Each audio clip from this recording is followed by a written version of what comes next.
जिवंत राहिला नसता.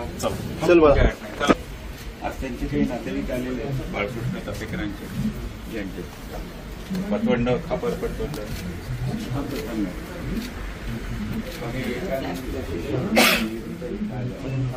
तू पुढे नको जाऊ ना, जास्त पुढे नको जाऊ ना भाई. एक तर लाईट तुझी इथे वाजता तर याचं राहिलेलं अर्ध काम पूर्ण मागापासून मागत होतो. अरे हो चालत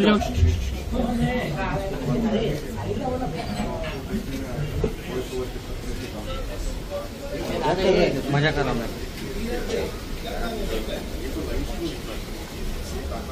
अरे भाई तुझा फ्लॅश होतो, लाईट येते तो पण सांगतो. राजा रघुवर्मनचा प्रश्न होता त्यावेळेच्या 100 वर्षानंतर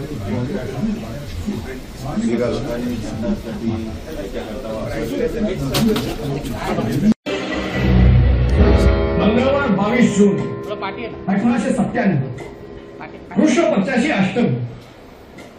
वासुदेव सकाळपासूनच तयारीत गर्क होते. दिवसभर रायांच्या घोडागाडीच्या मागे पाळत ठेवली गेली. अखेर गणेश खिंडीच्या गव्हर्नमेंट हाऊसच्या वेशीतून मग राजभवनात शिरली.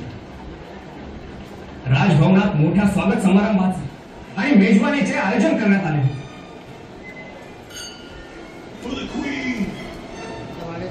थोड्याच अंतरावरील पिवळ्या बंगल्याच्या शेतात जिथून रॅनच्या पत्तीची वाट होती, दामोदर, बाळकृष्ण आणि महादेव रानडे डबा धरून बसले. त्यांच्या सोबत होत्या रिव्हॉल्वर, तळपणाऱ्या तलवारी आणि घातक कुठारी. निर्धाराने सज्ज आणि डोळ्यात अन्यायाचा प्रतिकार करण्याचे ठेंगी.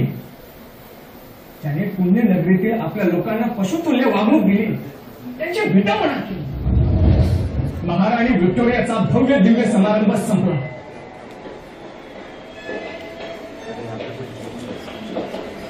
बरेच पाहुणे आता परतत होते.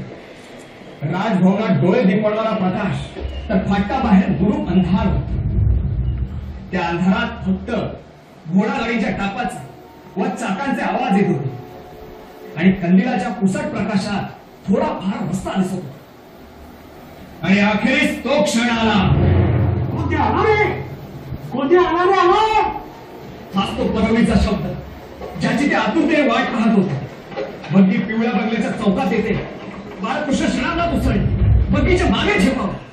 हातात चमकणारा पिस्तुलाचा थंड स्पर्श आपल्या लक्षात बसला. बैल आत्ताच रक्ताचे शिंतोडे उडाले. किंचाळी रँडची नव्हती. हा रँडचा सुरक्षा अधिकारी लेफ्टनंट आयस होता. त्याची पत्नी पण किंचाळली.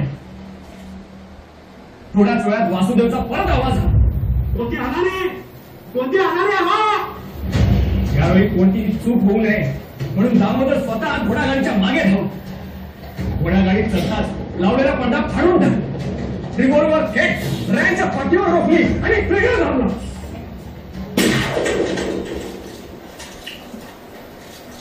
रॅन रक्ताच्या थरळ्यात कोसळून पडली. चापेकर बंधूंची अन्यायाच्या प्रतिकाराची साथ.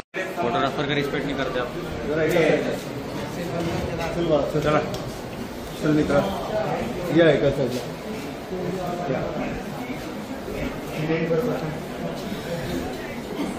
हे आपण करताना ह्याला पुढे जाऊन पूर्ण स्लॅब मूळचं जे होतं धाब्याचं होतं. खरं आपण